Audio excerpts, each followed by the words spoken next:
اکمه دعا ده چې د هغې په وجه باندې به الله رب العالمین زمونږ او ستاسو دا جسم او دا بدن د بیماریانو نه بچ ساتي او دغه دعا او دغه وظیفې په وجه باندې به الله رب العالمین زمونږ او ستاسو د بدن حفاظت کوي.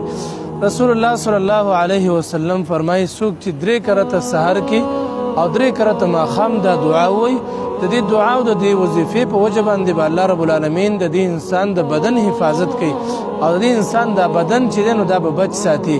هغه اسانه غونتې دعا هغه دا ده: اللهم عافني في بدني، اللهم عافني في سمعي، اللهم عافني في بصري، لا اله الا انت. دې دعا اهتمام کوئ، سهار او ماښام 3 کرته دا دعا وایي.